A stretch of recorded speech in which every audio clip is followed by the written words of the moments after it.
2023년 4월 24일 월요일 하나님의 말씀을 읽어갑니다. 말씀 읽기 365. 여러분과 함께 민수기부터 시작해 보시죠. 민수기는 민자가 백성민자고요. 수가 숫자입니다. 그러니까 백성의 숫자를 기록해 두었다, 이런 의미예요. 사실은 이 민수기는 출애굽한 이후에 가나안 땅에 들어가기 전까지 광야의 삶을 기록해 둔 것이죠. 그래서 사실은 민수기 1장 1절의 말씀 속에는 광야에서라는 단어가 등장을 합니다. 그래서 히브리어 성경 거기에는 광야에서라는 이것이 이 민수기의 책 제목이기도 합니다. 그러니까 민수기에서는 광야에서 일어났던 일들이 기록되어 있고 그때 인구를 조사했던 이야기도 담겨져 있어서 민수기라 그렇게 되어 있습니다. 어쨌거나 민수기 속에는 두 번의 인구조사 이야기, 그리고 그들의 광야의 삶에 대한 이야기들이 아주 생생하게 담겨져 있습니다. 광야 1세대의 죽음과 광야 2세대의 이야기, 그것이 바로 민수기 내용입니다. 1장부터 시작합니다. 이스라엘 자손이 애굽 땅에서 나온 후 둘째 해 둘째 달 첫째 날에 여호와께서 시내 광야 회막에서 모세에게 말씀하여 이르시되, 너희는 이스라엘 자손의 모든 회 중 각 남자의 수를 그들의 종족과 조상의 가문에 따라 그 명수대로 계수할지니 이스라엘 중 20세 이상으로 싸움에 나갈 만한 모든 자를 너와 아론은 그 진영별로 계수하되 각 지파의 각 조상의 가문의 우두머리 한 사람씩을 너희와 함께 하게 하라. 너희와 함께 설 사람들의 이름은 이러하니 루벤 지파에서는 스데울의 아들 엘리술이요, 시몬 지파에서는 수리사떼의 아들 슬루미엘이요, 유다 지파에서는 암미나답의 아들 나손이요, 이사갈 지파에서는 수알의 아들 느다넬이요, 스불론 지파에서는 헬론의 아들 엘리압이요, 요셉의 자손들 중 에브라임 지파에서는 암미후스의 아들 엘리사마요, 므낫세 지파에서는 부다술의 아들 가말리엘이요, 베냐민 지파에서는 기드오니의 아들 아비단이요, 단 지파에서는 암미사떼의 아들 아히에셀이요, 아셀 지파에서는 오그란의 아들 바기엘이요, 갓 지파에서는 두우엘의 아들 엘리아삽이요, 납달리 지파에서는 에난의 아들 아히라이니라 하시니 그들은 회중에서 부름을 받은 자요, 그 조상 지파의 지휘관으로서 이스라엘 종족들의 우두머리라. 모세와 어른이 지명된 이 사람들을 데리고 둘째 달 첫째 날에 온 회중을 모으니 그들이 각 종족과 조상의 가문에 따라 20세 이상인 남자의 이름을 자기 계통별로 신고하며 여호와께서 모세에게 명령하신 대로 그가 시내 광야에서 그들을 계수하였더라. 20절. 이스라엘의 장자 루벤의 아들들에게서 난 자를 그들의 종족과 조상의 가문에 따라 20세 이상으로 싸움에 나갈 만한 각 남자를 그 명수대로 다 계수하니 루벤 지파에서 계수된 자는 46,500명이었더라. 시몬의 아들들에게서 난 자를 그들의 종족과 조상의 가문에 따라 20세 이상으로 싸움에 나갈 만한 각 남자를 그 명수대로 다 계수하니 시몬 지파에서 계수된 자는 59,300명이었더라. 갓의 아들들에게서 난 자를 그들의 종족과 조상의 가문에 따라 20세 이상으로 싸움에 나갈 만한 자를 그 명수대로 다 계수하니 갓 지파에서 계수된 자는 45,650명이었더라. 유다의 아들들에게서 난 자를 그들의 종족과 조상의 가문에 따라 20세 이상으로 싸움에 나갈 만한 자를 그 명수대로 다 계수하니 유다 지파에서 계수된 자는 74,600명이었더라. 28절. 이사갈의 아들들에게서 난 자를 그들의 종족과 조상의 가문에 따라 20세 이상으로 싸움에 나갈 만한 자를 그 명수대로 다 계수하니 이사갈 지파에서 계수된 자는 54,400명이었더라. 스불론의 아들들에게서 난 자를 그들의 종족과 조상의 가문에 따라 20세 이상으로 싸움에 나갈 만한 자를 그 명수대로 다 계수하니 스불론 지파에서 계수된 자는 57,400명이었더라. 요셉의 아들 에브라임의 아들들에게서 난 자를 그들의 종족과 조상의 가문에 따라 20세 이상으로 싸움에 나갈 만한 자를 그 명수대로 다 계수하니 에브라임 지파에서 계수된 자는 45,000명이었더라. 므낫세의 아들들에게서 난 자를 그들의 종족과 조상의 가문에 따라 20세 이상으로 싸움에 나갈 만한 자를 그 명수대로 다 계수하니 므낫세 지파에서 계수된 자는 32,200명이었더라. 베냐민의 아들들에게서 난 자를 그들의 종족과 조상의 가문에 따라 20세 이상으로 싸움에 나갈 만한 자를 그 명수대로 다 계수하니 베냐민 지파에서 계수된 자는 35,400명이었더라.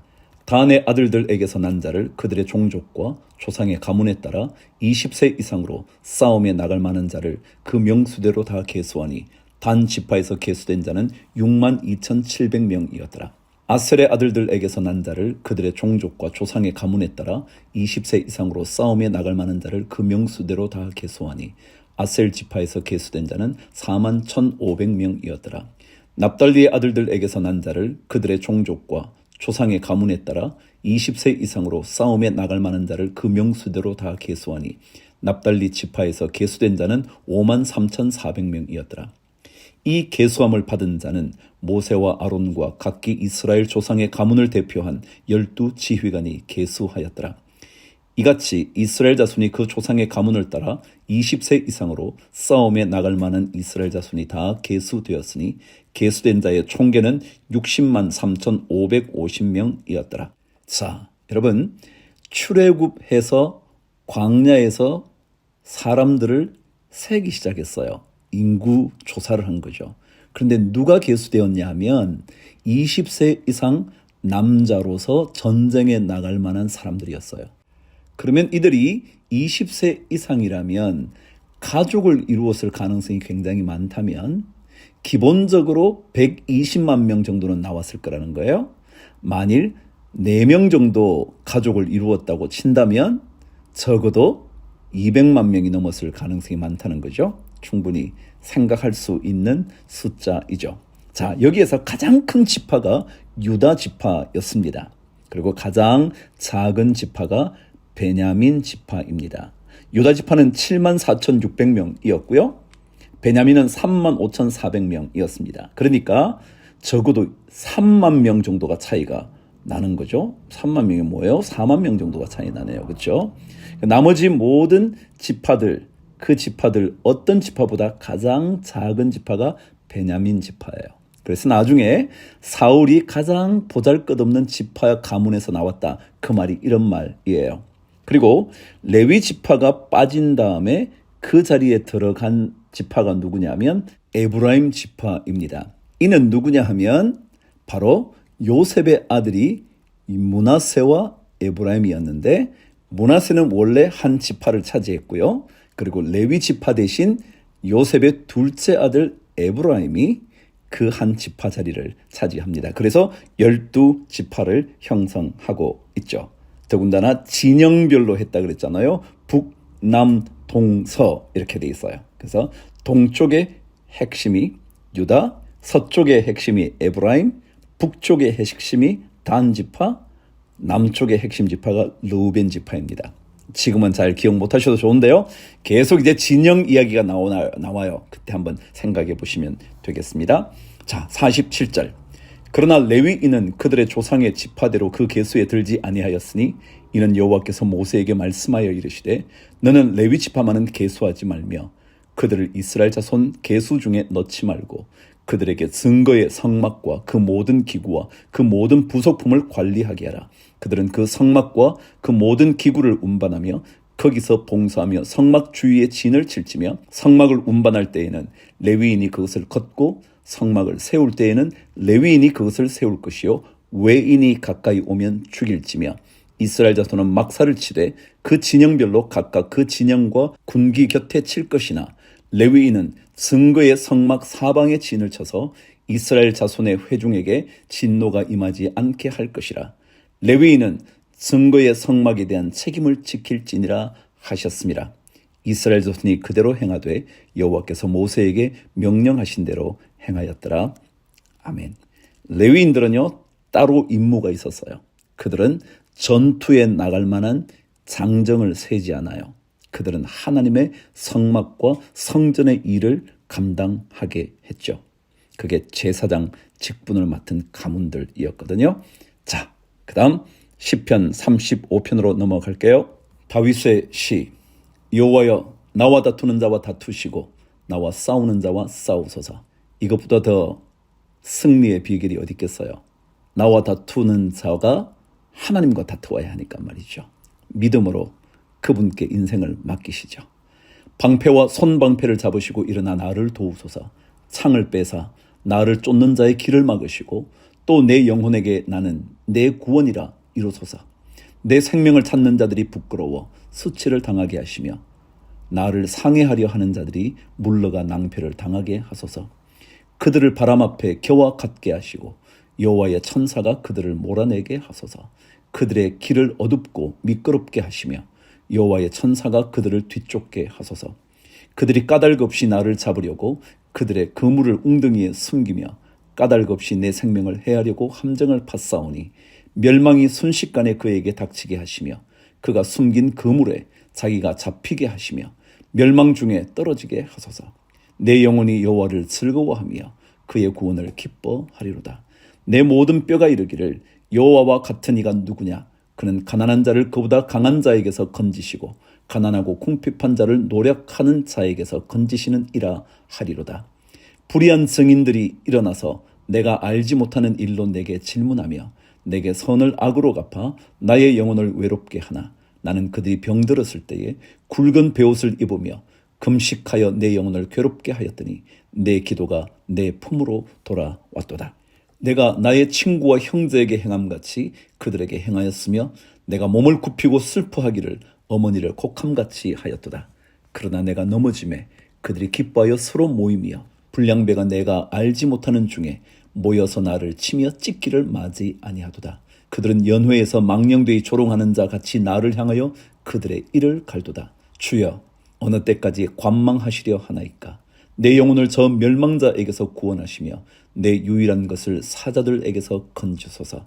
내가 대회 중에서 주께 감사하며 많은 백성 중에서 주를 찬송하리이다. 부당하게 나의 원수된 자가 나로 말미암아 기뻐하지 못하게 하시며 까닭 없이 나를 미워하는 자들이 서로 눈짓하지 못하게 하소서.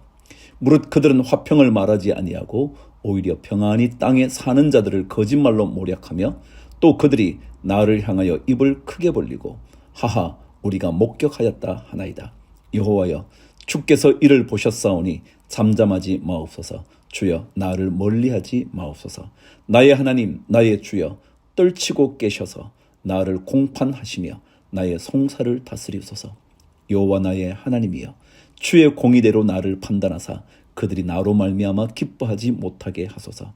그들이 마음속으로 이르기를 아하 소원을 성취하였다 하지 못하게 하시며 우리가 그를 삼켰다 말하지 못하게 하소서. 나의 재난을 기뻐하는 자들이 함께 부끄러워 낭패를 당하게 하시며 나를 향하여 스스로 뽐내는 자들이 수치와 욕을 당하게 하소서.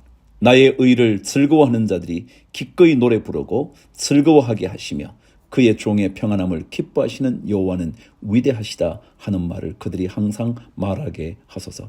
나의 혀가 주의 의를 말하며 종일토록 주를 찬송하리이다. 아멘. 전도서 11장. 너는 내 떡을 물 위에 던지라. 여러 날 후에 도로 찾으리라.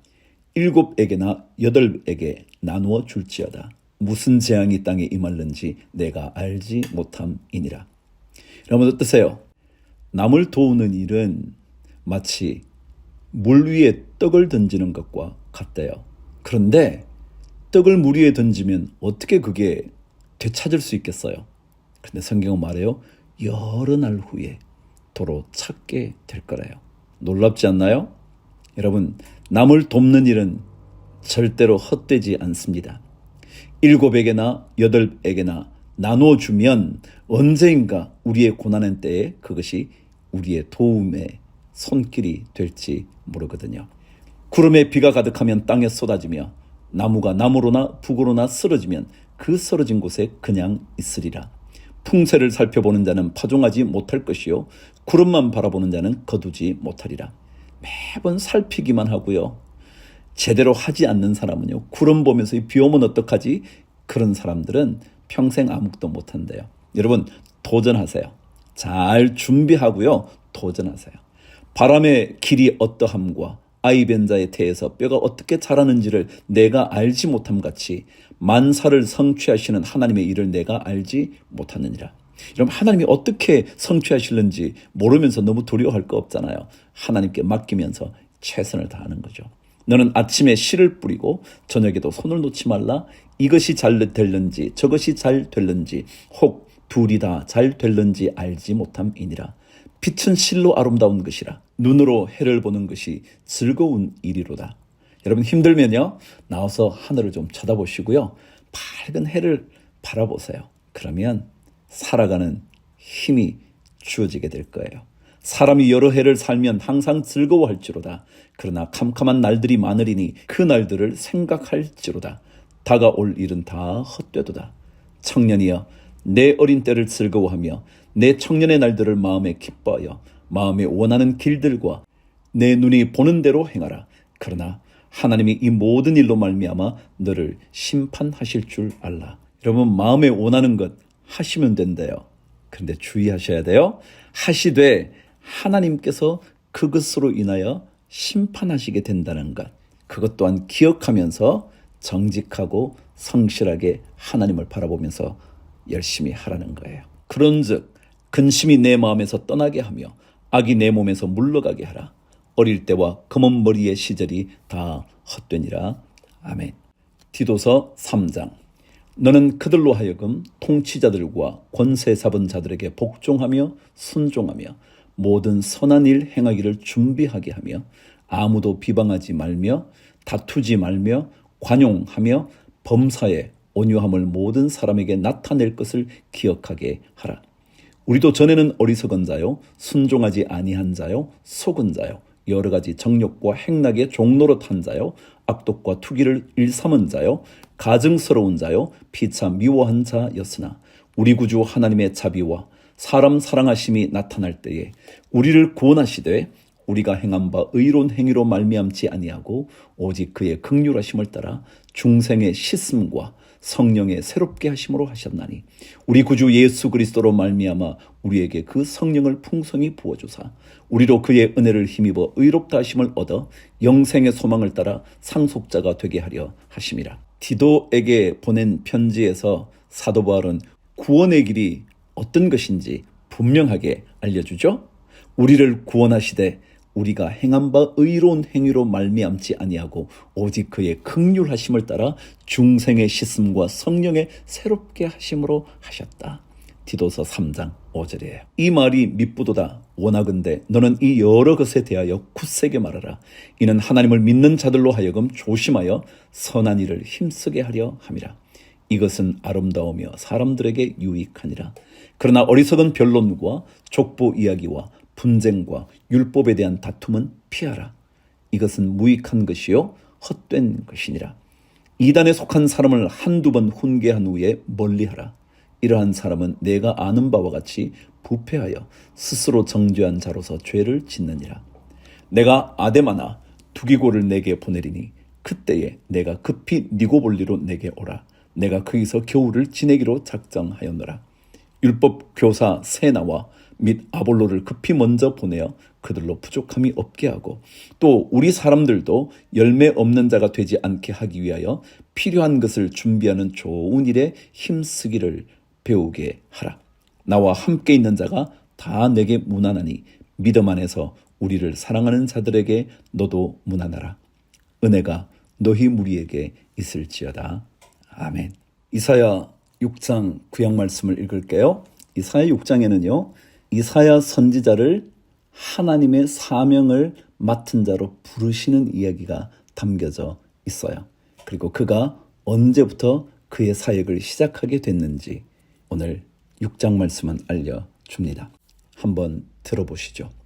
우시야 왕이 죽던 해에 내가 본즉 주께서 높이 들린 보좌에 앉으셨는데 그의 옷자락은 성전에 가득하였고 스랍들이 모시고 섰는데 각기 6날개가 있어 그 둘로는 자기의 얼굴을 가리었고 그 둘로는 자기의 발을 가리었고 그 둘로는 날며 서로 불러 이르되 거룩하다 거룩하다 거룩하다 만군의 여호와여 그의 영광이 온 땅에 충만하도다 하더라.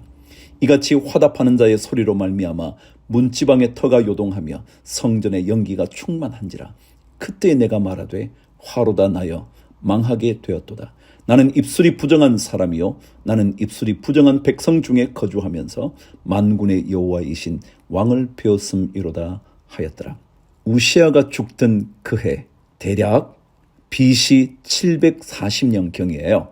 자, 이것은 크게 기억하시지 않으셔도 되지만 우시아가 죽던 그때에 이사야가 소명을 받게 되었다는 거예요. 근데 받으면서 그가 깨달은 것이 나는 참 부족한데 부정한 사람인데 하나님의 사명을 받게 됐다. 그렇게 말하죠. 이게 주님 앞에 엎드리는 자의 모습이죠. 그때에 그 스랍 중에 하나가 부젓가락으로 제단에서 집은 바 핀 숯을 손에 가지고 내게로 날아와서 그것을 내 입술에 대며 이르되 보라 이것이 내 입에 닿았으니 내 악이 제하여졌고 내 죄가 사하여졌느니라 하더라. 하나님 앞에 나는 참 부정하다고 엎드리면 하나님은 우리를 정결케 하십니다. 그때부터 하나님의 거룩한 사역을 감당할 수 있죠. 우리가 잘난 게 아니고요.